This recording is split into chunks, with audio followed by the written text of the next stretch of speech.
In a dazzling economic feat, India's GDP has soared to a staggering 3.75 trillion US dollars by financial year 23, setting the stage for an ambitious march towards the coveted 5 trillion US dollar milestone by March 2026. In a world grappling with pandemic-induced sluggishness and geopolitical uncertainties, India's growth narrative stands as a testament to its resilience and untapped potential. In this video, let us look at some of the key reforms that is propelling this GDP growth. At the forefront of this transformative wave is the Make in India initiative, unfurled in September 2014 to shape India into a formidable manufacturing hub. But launching any initiative is of no use unless it is backed by robust reforms.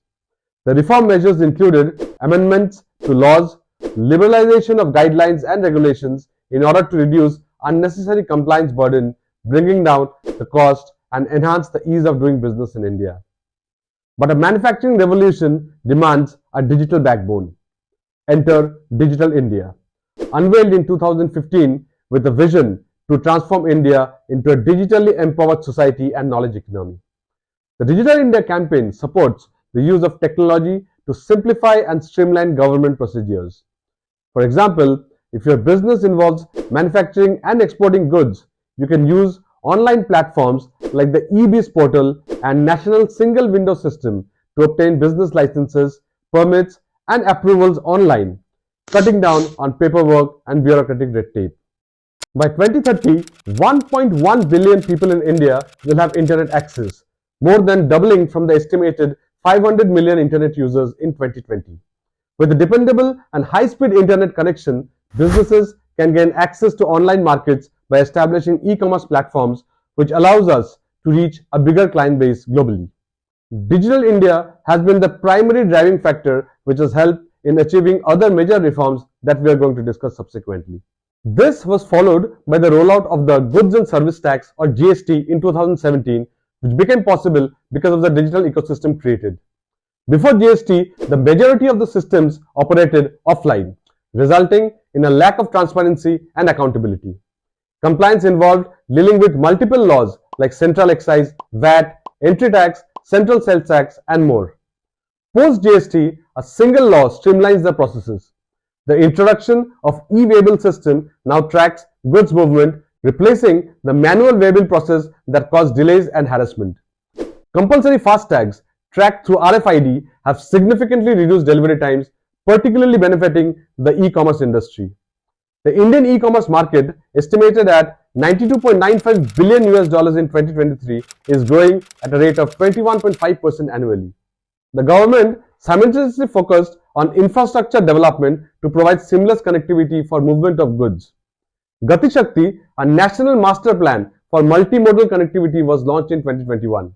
It incorporated the infrastructure schemes of various ministries and state governments like Bharatmala, Sagarmala, Inland Waterways, Dry Land Ports, and Udan.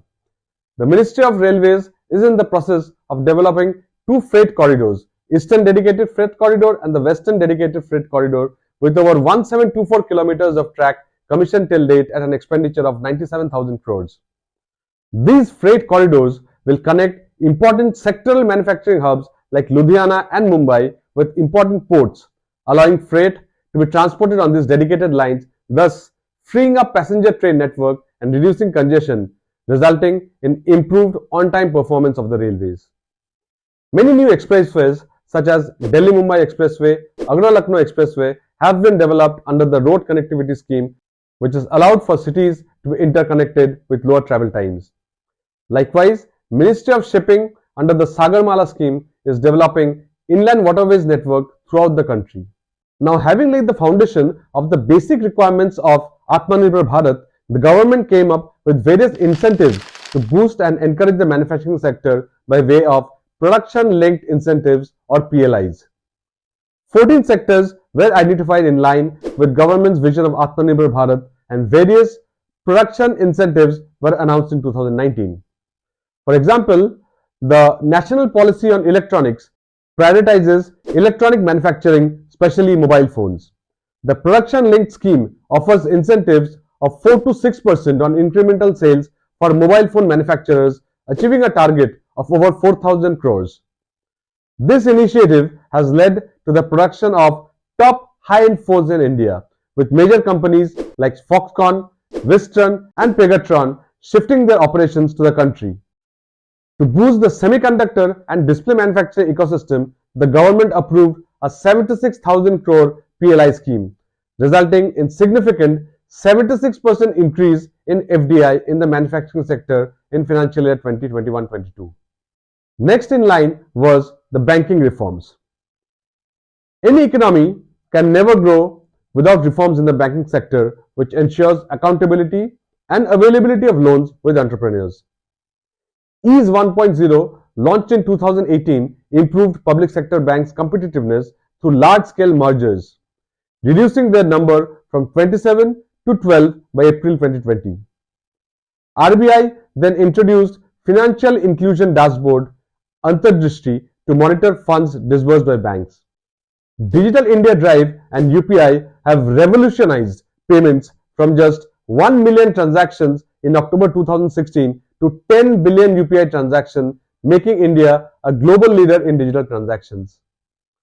Finally, nothing would be possible without developing skilled workforce to run the activities. For the first time since India's independence, a Ministry for Skill Development and Entrepreneurship has been formed to focus on enhancing employability of the youth through skill development. In conclusion, as we witness India's ascent to a $5 trillion economy by 2026, we marvel at the culmination of a decade of visionary government drives. The journey isn't just about GDP, it's about the rise of India as a global powerhouse. Like, subscribe, and hit that notification bell to stay tuned for more such stories. Until next time, keep exploring.